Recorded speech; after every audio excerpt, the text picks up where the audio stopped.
If everyone could please take their seat, we're going to get started in 2 minutes.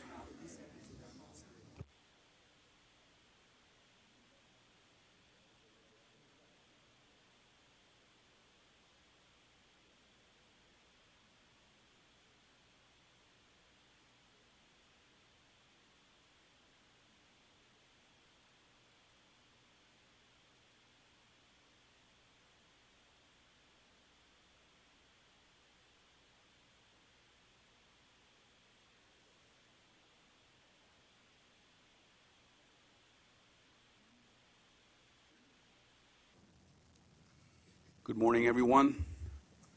Welcome to the September MTA Board meeting. Welcome back from summer vacations, those of you that had some. I hope you had a good time. Do we have any public speakers, Mr. Morello? Do we ever, Mr. Chairman? We have 20 speakers signed in this morning. Even on a quiet day, we ask that all of our speakers try to keep their comments to our 2-minute limit. That way we can treat everyone equitably. And also do our business efficiently. So as you approach about 1.5 minutes in your allotted time, you'll hear a signal telling you to begin to wrap it up. Thank you very much. Our first speaker is Letitia James.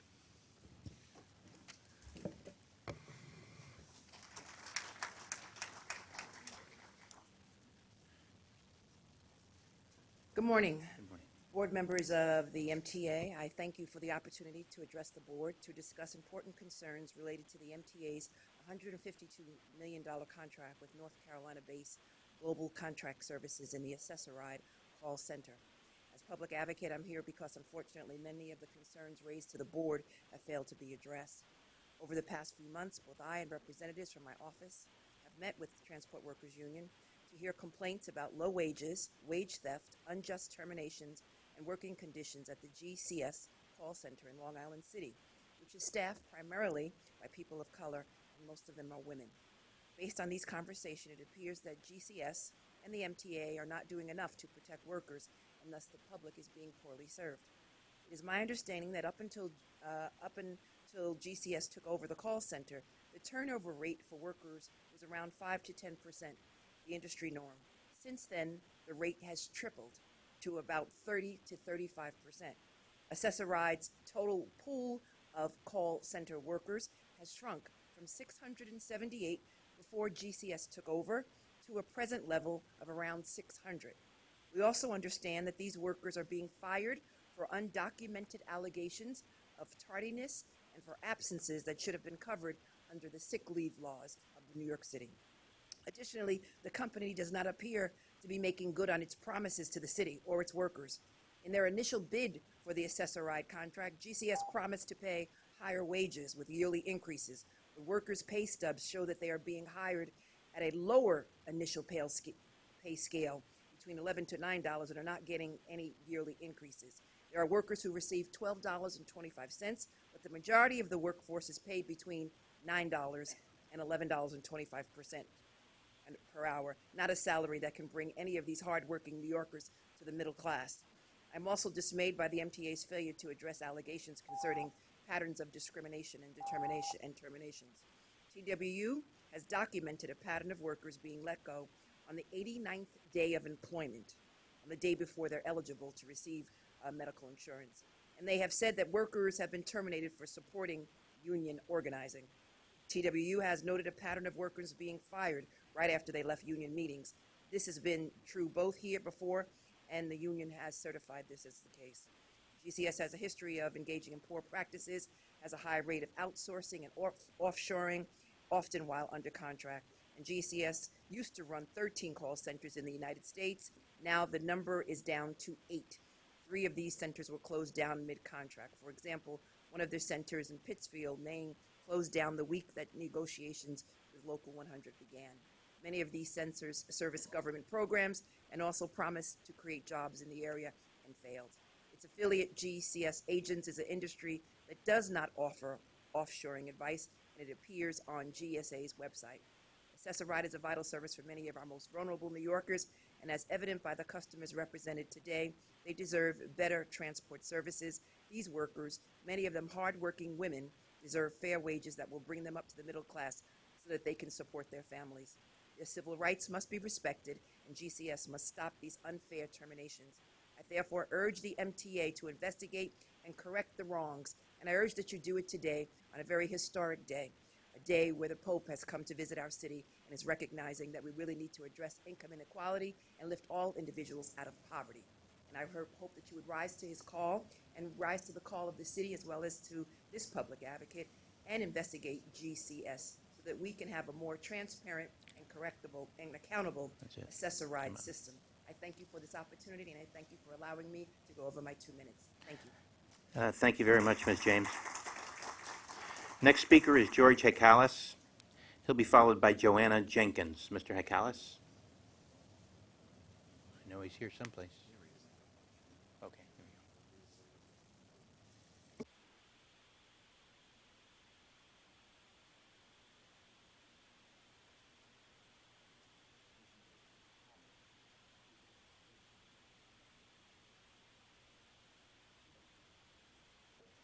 My name is George Hekalis. I'm the president of the Institute for Rational Urban Mobility.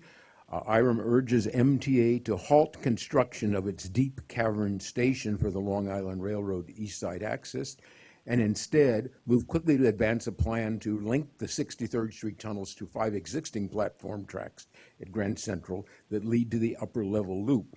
This plan, developed by the Delcan Corporation, one of Canada's largest engineering firms, would save passengers 3 to 4 minutes of travel time in each direction and would spare MTA the substantial recurring cost of operating and maintaining 47 escalators.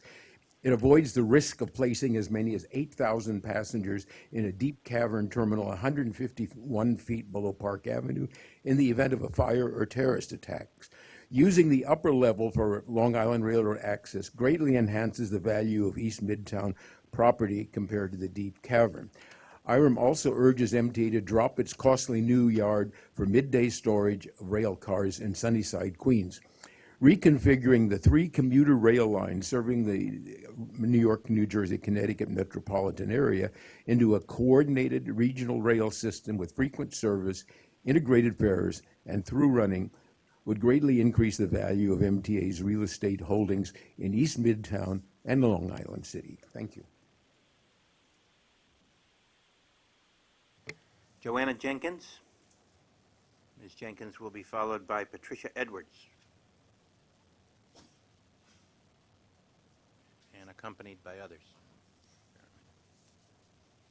I don't look like a Joanna Jenkins. This is her right here.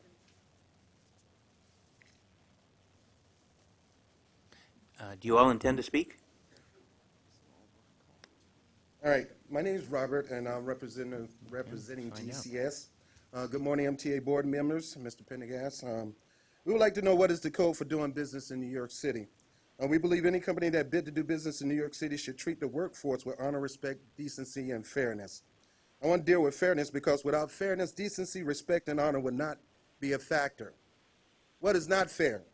It is not fair that you allow a company who say they're pro-community come into our backyard, our community, and allow them to abuse the New York City workers. This company took good jobs from their own people in their own small town, shut them down just to fix their bottom line. And we believe they'll do the same to our organization if they had the opportunity to do it. It is not fair that the workers of First Transit, who took a huge cut in pay and benefits to help this company make a smooth transition on day one, yet now it's going on 3 years, and they're yet to reinstate what took years for them to work to obtain. It is not fair that the current workers of GCS, who have since day one been dedicated to the vision and goal of this company, with a proven track record of meeting GCS, Accessoride, and MTA goals time and time again, as you would say, again, daily, we're enduring unsafe working conditions, freezing cold temperatures, roaches, rats, bed bugs, inadequate seating, and we're afraid to get up from our desk to go to the restroom because we're feared we're going to walk around the place all day not doing our job because there's not enough seats. It's also not fair that we have a good track record of meeting goals that we're told that we're recognized by leaders in this community, yet we're deprived fiscally because it's embarrassing. We can't even think that if we have a spouse, or if we're a spouse or a parent or anyone aspiring to be, we can't because we cannot afford what's affordable in New York City. Affordable housing is not in our program. Affordable health care is not in our program. Whatever that the basic American should be able to have access to, we can't afford it because they're unfair in their wages. I'll turn the floor over to anybody else. Joanna Jenkins there? Or Patricia Edwards? Okay. Good morning. My name is Patricia Edwards. I worked at GCS. And I just want to say how GCS has no sympathy for women with children, even though most of the workers are African American and Latino American women. In negotiating meetings, I'm on the contract negotiations committee, and at the meeting, we asked, suppose you wake up and your child is dead, because they said there's no unexcusable reasons for lateness or absences. They said that's not an excuse, okay? Another woman at the call center, her child was kidnapped. They made no consideration to give her time off or to let her be late until they actually saw on television the next day that the woman's child was actually kidnapped. Many of the co-workers of GCS are women that are getting off, coming through the workforce program. So a lot of them are like getting off of welfare and trying to make their lives better. They get the job at GCS, they go out, they buy new clothes, get child care, and then on the 89th day of work, they're terminated. So it's all for naught. Every 90 days, it's a very high turnover, it's a new class, and so it's no stability in the job. I don't think that's the way to run a company. Thank you. Thank you very much. Now, please bear with me because I'm going to read through the list of people as they were signed in, okay? So, no Joanna Jenkins. We've done Patricia Edwards. Is Lance Mann here? How about Ratu Singla? We're going to be speaking as a group, Well, or can you, Ritu, Mr. Mann, Marco. can you at least give me your names then as you step up so that I can keep track? Absolutely. Thank you. Good morning. My name is Dawn E. Moore. I wrote a speech, but I'm not going to read it. I'm going to just take this from my heart. I've been with GCS now for 18 months. April 24th. I have never been late. I have never been absent. I have no infractions, no IRFs, no COBs. I have yet to get a 1-cent increase. I have accommodations. These are from our passengers that call and state how good of a job we did with their trips, either going home, going to the doctor, coming home, or coming from a doctor. I have a group of dedicated workers in this organization. We love our jobs. Don't get us wrong, but we do hate the conditions and the treatment. We have to sit at our desks for a period of 90 to 120 minutes for a $50 to a $250 incentive. We are there to do our jobs. All we ask is for an increase so we can continue living our daily lives and coming to work and do the job we are paid for.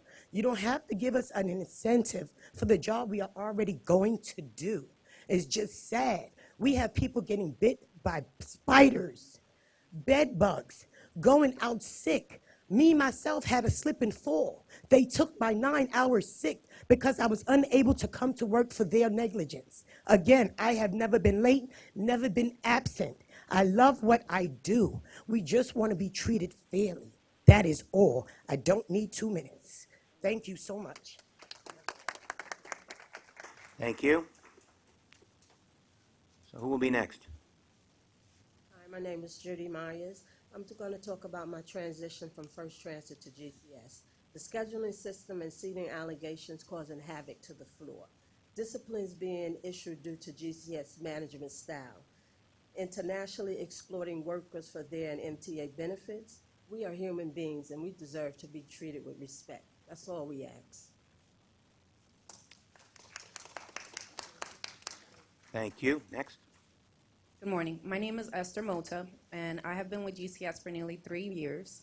And it's unfair the way that a lot of us come in and we're giving it our all. We come in wanting to help our community. We have a lot of folks that are going through chemotherapy. They're going through dialysis on a regular basis. You have people that are trying to further their education, go to work. And the same way that our passengers are being held accountable because they're coming in because the vehicle's picking them up late. Our own agents are being held accountable because Accessoride is picking them up late. You have agents that are losing their jobs because of that. We're being bitten by bed bugs. We're being spoken down to. We are constantly getting fired for reasons that anyone else would have been able to see that there's there's a different way to attain a solution to it. The program has so much potential. We're all there for it. We're willing to do our best for it. All that we need is for, audit, find out what is wrong. Something is absolutely wrong. The money's not coming through. The cleanliness is not there. You have agents that walk in, and the moment that they walk in, they're having breathing problems. They need respirators. You have people that are constantly having to go to the hospital straight from work.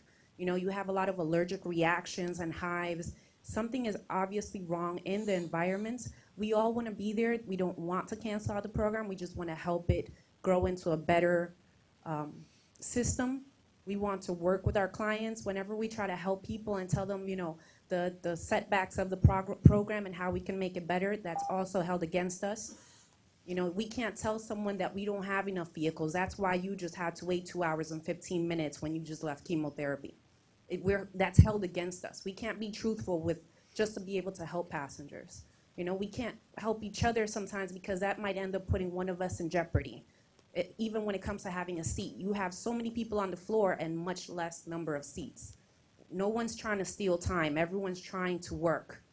Everyone's trying to work, and you have people pinned against each other just because they don't have a seat. We just want to work. Thank you. Thank you very much. Good morning. My name is Sandra Lennon. I've been with the first company, First Transit, since 2002. I started with GCS April of 2013. I trained the vice president of the company.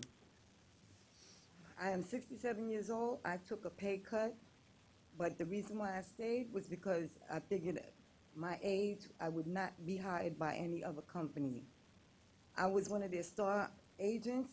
I received money from them, incentives, tablets. I received a lot of gifts from them for being a star agent. Once they found out that I was a very strong supporter of the union, everything turned around. They suspended me 3 different times without pay, and then April 10th, they fired me. All we want is a fair contract. I still work, even though I'm not with GCS anymore, I still work on the negotiating team. And again, we want a fair contract. Thank you. You have a good day. Thank you very much.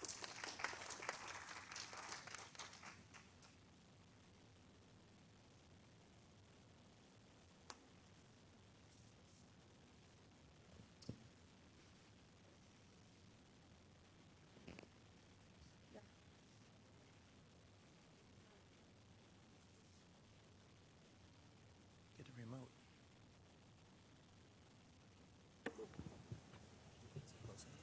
Yeah, that's fine. Hi, my name is Stephanie Phoebus, and I'm a travel planning associate with GCS.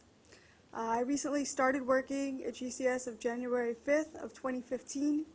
I'm also a user of Accessoride for the last 11 years. As a result of working with GCS, I have been written up several times for being late due to Accessoride latenesses.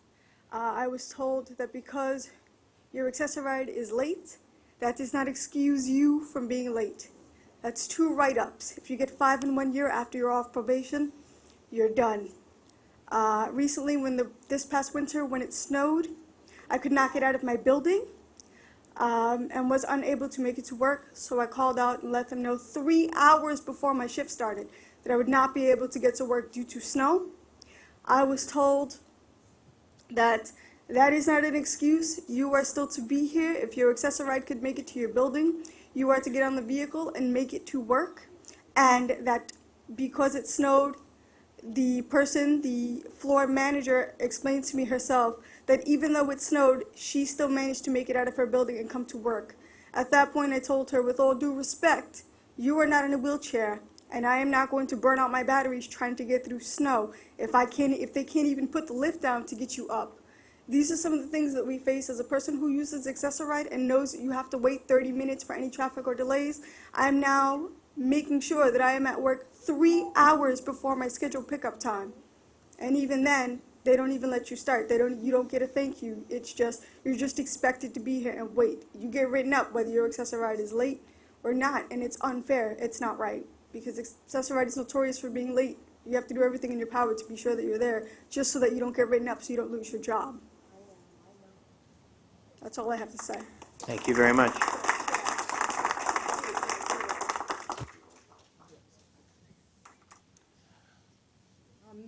Hello, my name is Gloria Littman.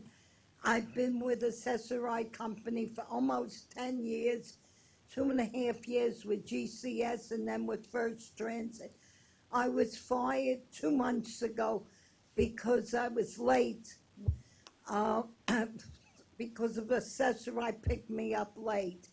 Sometimes I started work, I wasn't able to clock in exactly on time because I have a severe breathing problem, and if I had a bad day, I was jeopardizing my health. They were very aware of that, but they didn't really care. The conditions were horrible. Where I had to sit, it was freezing. The air conditioner, I had to wear in the middle of the summer winter coats, a jacket, and everything else. And there was always bed bugs, and I was always scratching.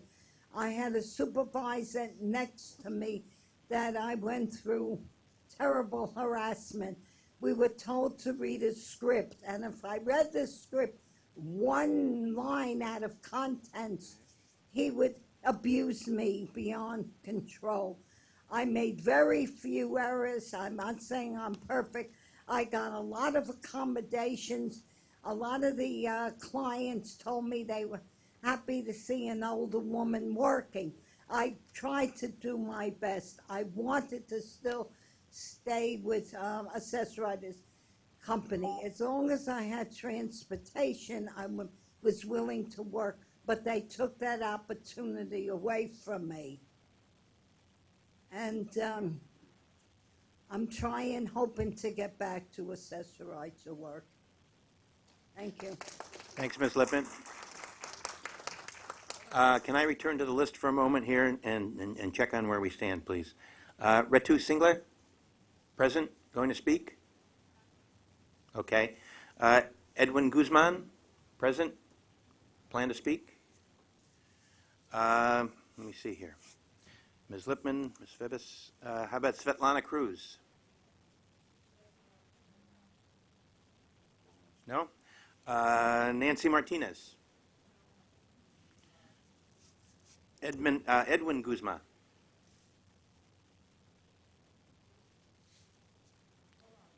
Okay, thank you.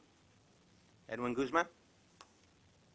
Edwin Guzman, DCS worker for now over close to 2.5 years. I just want to say one of the things that we are fighting for, with TWU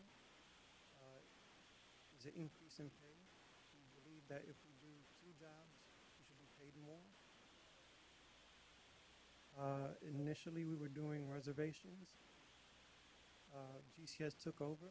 If you can lean more closely to the mic, or maybe you can make sure it's working functionally. Are just GCS That's agents. better. We as a union believe that the position should be changed to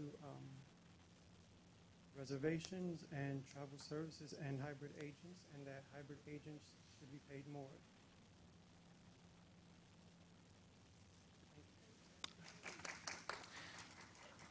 How about Esther Mata? Oh, you already did. Thank you. Laida Rodriguez? No? Marco Pans?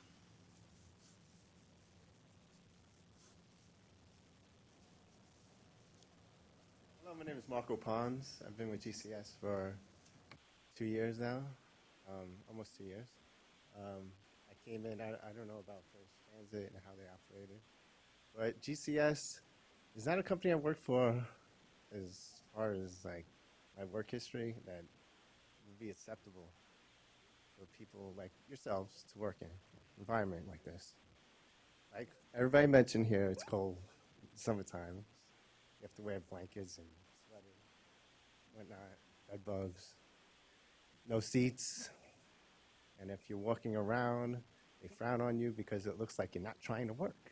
But we are. We're working very hard. In fact, our ratings, I mean, if you look up the rate, our work rate is exceptional. I mean, you just have to look up the stats yourself and see that we're doing a great job over there when we're given a chance to. So what we ask for is something in return. We've been neglected. I've been without a raise. We're supposed to get a raise. The union is negotiating on our behalf. And nothing's getting done. I mean, dealing with a company that works from the South that doesn't believe in unions. And we're native New Yorkers here. We need food on the table. We need insurance. Basic necessities that, you know, normal people like yourselves have. We just want a chance. Thank you. Thank you, Mr. Pons. Robert Brown? Okay, thank you. Mercida Romero?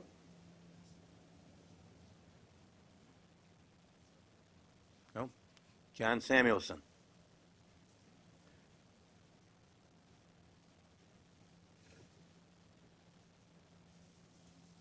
Thank you, and good morning, everybody. Good morning, Chairman Prendergast. Good morning, members of the board. So, I think you've heard a good share of horror stories about a vendor that you have a contract with and its treatment of workers. And I will tell you that there are other states where this type of exploitation may be acceptable, but in New York State, Governor Cuomo himself would be absolutely horrified by the treatment of this vendor with the MTA of its own workers. And GCS is the poster child of why Governor Cuomo's quest for a $15 minimum wage is absolutely vital to the working people in New York City. The abuse is rampant. And just to put a couple of things into perspective, we've had disabled folks that rely on the very service that GCS dispatches, paratransit service. They rely on the service from their own employer to get to work. And when their own employer sends service in terms of paratransit vehicles late to their house and they arrive late to work because of the company, they're then disciplined. You can't make this stuff up. This is stuff, the truth is stranger than fiction. Nobody would believe this story unless the testimony was given right before you. It's ridiculous. It's an attack on working people. It's exploitive. And it's the ultimate type of whip cracking that we've come to expect from GCS. Now, just a couple of more points about GCS. The first thing they did when they came in and they won the contract is they fired 90% of the existing workers. By the time they get done with their contract with the MTA, they will have turned over the workforce 5 times through dismissals and through abuse of workers. It's outrageous. It wouldn't be tolerated anywhere else. The wives and children of the folks on this esteemed board, in this leadership body, would never, ever, ever tolerate, the board members would never tolerate their wives and their children being treated this way by an employer. It's outrageous. The MTA board has been petitioned in this regard. The MTA has been petitioned in this regard. It's time for folks on this leadership body to step up, establish a task force, look into what's going on at GCS, and stop the exploitation of these workers. Gregory Alcorn and GCS, they have a plantation mentality, right along with the whip cracking of workers that I spoke about before. And they may be from North Carolina, but in this particular instance, the plantation he's running is right on Northern Boulevard, and it's your responsibility. It's your responsibility. And I would tell you right now, if it keeps going, the TW is going to strike Gregory Alcorn, and we're going to strike GCS. We're not going to take the exploitation, and it's perfectly within the realm and the ability of this board to rein them in, to terminate their contract, to do whatever needs to be done to get them in line, because you cannot sit here and allow the exploitation to go forward. And when this union strikes them and wreaks havoc on the paratransit system in New York City, the responsibility lies with the folks in this room, because that's what's going to happen. Thank you very much. Thank you all. We have two more speakers who agreed to wait till the end of the list. First, John Raskin. He'll be followed by Gene Rushinoff. Mr. Raskin.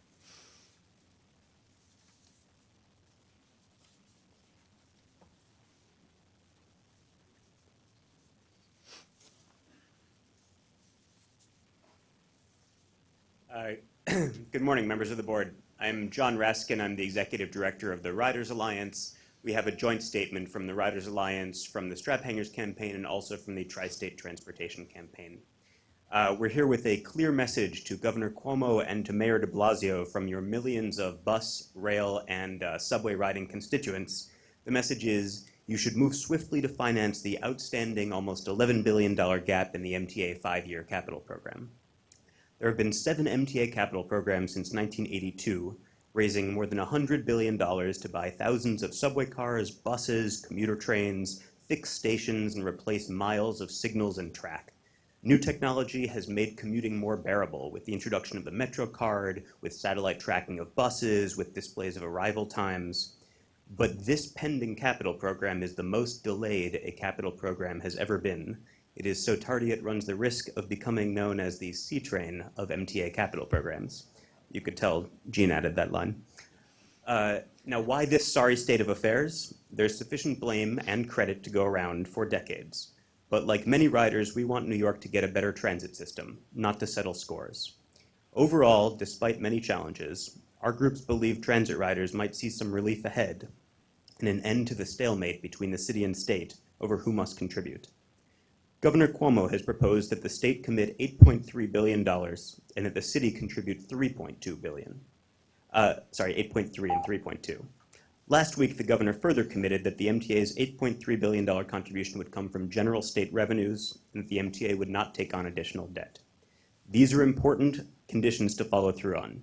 The MTA pays more than $2 billion in debt service every year now, costing 17% of the annual operating budget. Governor Cuomo should outline a specific financing plan detailing how much money will be allocated each year and should make a further commitment that the state will not continue to divert dedicated transit funds, raids that functionally put money into the MTA budget with one hand and take it out with the other. Gene? Thank you very much, Gene. Mr. Rushinoff. Good morning, Mr. Chairman, board members, and the public. The takeaway from what John and I are saying this morning is that you've got to come to an agreement, and I don't think you're far apart. I think you can do it. I'm going to address the part of the agreement that involves more support from the city. There's widespread editorial support, civic support, community and labor business for a substantial increase in the city's capital contribution to the MTA. You know the numbers. The city's been giving $100 million a year to the MTA's capital program since 1982. Now, this is for what Chairman Prendergast refers to as a $1 trillion asset. This isn't a deal the city's getting. It's a steal. It really requires more aid from the city. Now, we've been following this along with civic groups for years, and this time we set the ball rolling. We asked the Independent Budget Office to take a look at what the city would be giving if it had just kept up with the rate of inflation. So this didn't come from the governor's office or other entities out there. It came from us. And the IBO came back and said the city should be giving, not should be giving, but if the city were keeping up with inflation, it would be giving $363 million a year, far more than it gives now. We hope that whatever negotiations the city has with the state involves both the state and the city making commitments to transit, which is so important to the city. Unfortunately, right now we seem to be in a food fight, and it's not good for your customers. It's not good for the politicians themselves. The public will not stand for being left in the lurch while the governor and the mayor duke it out. And my hope is that very soon you come to an agreement that's fair to your riding public and fair to the funding partners that support it. Thank you. Thank you very much. Mr. Chairman, that concludes the public comment period. Mr. Chairman, before we begin the rest of the board, could I ask 2 questions about issues that just came up? Sure. Go ahead, Mr. Pelley. When the current contract with GCS, how much longer does it run? I don't know the answer to that question, but I will tell you that I've had a conversation with the current president of New York City Transit, Jim Ferrara, and we're in agreement that we need to take a close look at the terms and conditions of the contract. Are they being met, as well as the fair and equitable treatment of its employees? And if it needs, and if he needs assistance from any other body in the MTA, whether it be MTA Audit or anybody else, he will have that assistance, and we will report back to the board. Thank you very much, Mr. Chairman.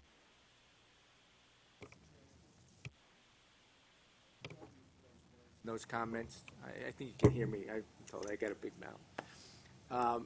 And it would be helpful if maybe we can get an update at the next board meeting, so if we can sort of like make this a priority and try to get some answers to the issue. Yes, Mr. Schwartz, it needs that sense of urgency. They've been complaining for a while, so we will do that. Thank you. And we're in agreement with Mr. Ferrara. Before we get into the business of the meeting, I'd just like to make a few comments. As usual, this time of the year, the UN General Assembly is in session. That provides unusual challenges for us. Today, the Pope arrives that provide additional challenges for us. We're up for those challenges, and the people are in line to be able to deliver them in terms of the employees. A note to the people who are our customers. If you want to come down to enjoy any of those events or visit New York, by all means do so. We're not discouraging you from doing so. But if not, you may want to consider, if you don't want to enjoy that or you want to do something different, working from home tomorrow or traveling outside of the normal rush hours, because the system will be stressed. We're providing normal subway service with all lines running, with all stations open. However, during certain periods of the day, when different events are going on, there may be temporary closures, as we normally do, like for the Macy's Thanksgiving Parade or the fireworks when we had the tall strips here. There will be major bus disruptions as street closures occur in Manhattan. It's a normal course of business when they have freeze zones. Metro North will be running 3 extra trains Friday morning and prepared to operate extra outbound trains Friday night. Long Island will be operating 8 extra inbound trains early Friday afternoon and prepared to operate extra outbound Friday night. Because we have these series of events occurring throughout the day in the city, there'll be these unusual travel patterns. And Long Island Railroad customers who want to avoid the crowds outside of Penn, where Mass will be celebrated tomorrow evening, can certainly enjoy the terminal's operations out of Atlantic, Jamaica, or Hunters Point, and prepare for crowding and delays. But please welcome and enjoy the service, and we're up for the challenge. Thank you very much. May I have the approval of minutes? The minutes of the July's meeting have been distributed. Are there any comments or corrections? Mr. Albert? Yes, on page 30, which is the Capital Construction Committee minutes, there's a reference to the RW underpass. It should be the NR underpass. As we know, the W has not run for years. Thank you, Mr. Albert. Any other comments or corrections? Motion to approve? Second. All in favor? Aye. Committee on Finance. I chaired the Finance Committee this month. There's one action item for board approval. That action item authorizes the filing for and acceptance of federal grants for fiscal years 2015 and 16. The committee recommends this action, and I move it. Any comments or questions? All in favor? Aye. There are 14 procurement actions this month in the total amount of $40.7 million. There are no non-competitive procurements. There are 13 competitive procurements totaling $40.4 million. The committee recommends these procurements, and I move them. Do I have a second? Second. Any comments or questions? Mr. Ballin? Mr. Chairman, I have the same recusals I had on committee day. There'll be 4 in total. For finance, it would be the one of the real estate license agreements. I don't see the number. We'll so note it. I think the page secretary 71. has those recusals. You want those same recusals Same for these? recusals. Yes. Thank you. Rather than stop you each time. Okay. That's fine. Thank you. Thank you, Mr. Ballin. Any further comments or questions? If not, all in favor? Aye. There is one ratification in the amount of $269,000. The committee recommends this ratification, and I move it. Any comments or questions? All in favor? Aye. There are 8 real estate action items which are described on pages 200 through 221 in the board book, distributed for this meeting. The committee recommends these real estate items, and I move them. Any comments or questions? All in favor? Aye. That concludes the Finance Committee report. We now have a report on the Transit Committee from Ms. Trottenberg. Mr. Chairman, the Transit and Bus Committee met on Monday and reports the following. There are 2 action items this month for board approval. The first action item is for MTA Capital Construction, and it approves the design and construction services for 200 East 63rd Street. The second action item is for New York City Transit, and it approves extension of the on-the-go travel station kiosk license. The committee recommends these actions, and I so move them. Second. Any comments or questions? All in favor? Aye. There are 21 procurement actions this month in the total amount of $987.7 million. There are no non-competitive procurements. There are 17 competitive procurements in the total of $977 million for New York City Transit. The committee recommends these procurements, and I move them. Any comments or questions? All in favor? Aye. There are 4 ratifications, 3 for New York City Transit totaling $9.1 million, and 1 ratification for MTA Capital Construction in the amount of $1.6 million. The committee recommends these procurements, and I move them. Any comments or questions? All in favor? Aye. Mr. Chairman, this concludes the Transit and Bus Committee report. Thank you, Ms. Trottenberg. The railroads met jointly this month, and their report from Metro North Chair, Mr. Sador. Good morning, Mr. Chairman. Metro North and Long Island Railroad Committees met jointly this month and report the following. There is 1 action item on the agenda for the board approval. The action item approves Metro North Railroad to enter into a contract to accept $300,000 in congestion mitigation air quality grant from New York State Department of Transportation. The committee recommends this action item, and I move it. Second. Second. Any comments or questions? All in favor? Aye. There are 17 procurement actions and a total amount of $55.3 million. There are 5 non-competitive procurements, 4 for Metro North Railroad totaling $9.9 million, and 1 for the Long Island Railroad for $19 million. The committee recommends these procurements, and I move them. Any comments or questions? All in favor? Aye. There are 11 competitive procurements, 7 for Metro North totaling $12.5 million, 3 for the Long Island Railroad for $10.2 million, and 1 for the MTA Capital Construction for $3.5 million. The committee recommends the... May I have a motion to resume the meeting in open session? Second. All in favor? Aye. May I have a motion to adjourn the meeting? Second. All in favor? Aye. Thank you very much. That concludes the September meeting of the MTA Board. Larry. That was quick, right?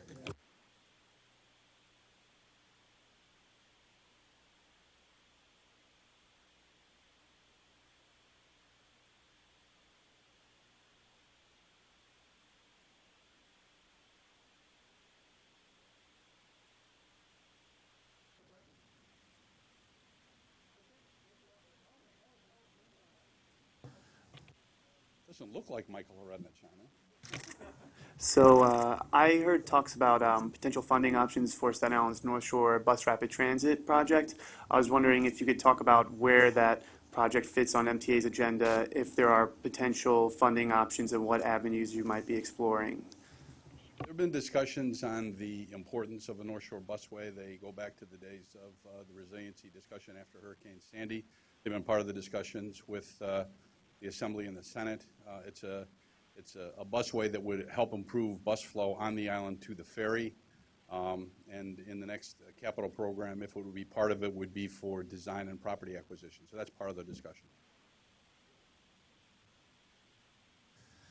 The funding fight over the MTA capital plan kind of escalated in recent days with Monday's discussion about trimming down the plan, the letters and op-eds. I want to see from you where we are with where your talks are with the de Blasio administration. Has he heeded these calls? Is there any movement in getting the final $3.2 billion? First of all, I wouldn't characterize it as a fight. I'd characterize it as an engaged discussion. We're at a point, I think it was mentioned today, this is as far as we have ever gone into a new capital program without an approved plan. And the MTA is concerned about getting to a place where we can have an agreed-to number with funding sources so that it meets the basic requirements of what the Capital Program Review Board would expect, so they could vote the plan up. And so that's where we want to get to. We want to get to a place where we can submit a plan, maybe not all the details of the exact funding sources, but MTA's committing $14.6 billion, the state's committing $8.3, and there's a discussion with respect to what the city commitment will be. And we can reach that agreement as to what that is, size the program to align with the funding, submit it to Capital Program Review Board, get an approved program, and move on. That's the desire. That's the need we have, because we're running out of time in terms of being able to use other dollars to make project awards going forward, and so we need to get that 15 through 19 program approved. So things, like Dan said, they changed a lot in the past couple of days. What are you going to do if it comes to October and the board doesn't agree and you can't come to an agreement and vote in a plan? I don't know if they changed much in the last couple of days. I think the conditions are the same in the sense that we know our $14.6 billion where it comes from. The state's committed $8.3 billion. There's a discussion around whether the city can afford the 3.2. They have committed $657 million. And so if it were to stay in that place, we would have to submit a plan that would be aligned with, instead of $26.8 billion, $2.5 billion less. That's the difference between the 3.2 and the 657, and an alignment of projects and scope to support that budget. And the discussion at the Finance Committee on Monday was my directing staff to be able to get that alignment. If we were to submit a plan that was at that lower dollar value, which projects would be in, which projects would be out. Given the tenor of the divide between the city and the state, I'm just curious, how much or how active has Governor Cuomo been in shaping everything that's coming from you, from the authority? I'm not going to get into details on any of the parties. The commitment is there. The commitment is there on all three of those parties that we need to get a capital program. But I'm not going to get into the details in terms of elaborating it, whether it be the MTA, the mayor and the city, or the state and the governor.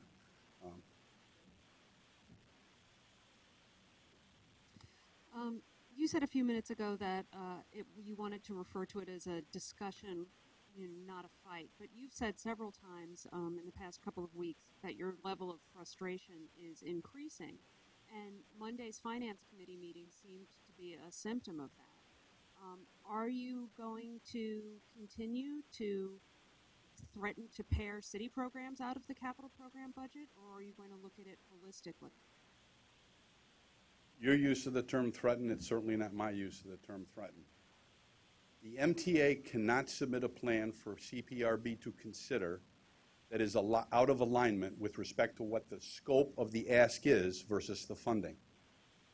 So in the discussions that continued all the way through the legislative session and continued afterward to where we got to the point, and I'll just refresh for history purposes, the MTA, because of its look at its own finances, brought an additional $2.4 billion to the table over what we had thought we could bring to the table when we submitted the plan last October to bring it up to 14.6. We got the governor to commit to 8.3 billion. And so there's 3.2. And so if the city's not at 3.2, we need to determine where the city's at. The city's at 657 for sure, and submit a plan so we can get it approved and start spending money. If the discussions continue in terms of maybe that number coming up from 657, fine. But we think we'd be in a much better position to have an approved plan with funding certain that we could start to draw down on, because if you heard the discussion on Monday, we can't draw down any of that new money without an approved plan, and then have it improved at a later date with a different dollar value. That's a much better position to be in than to not have an approved plan and not be able to award contracts.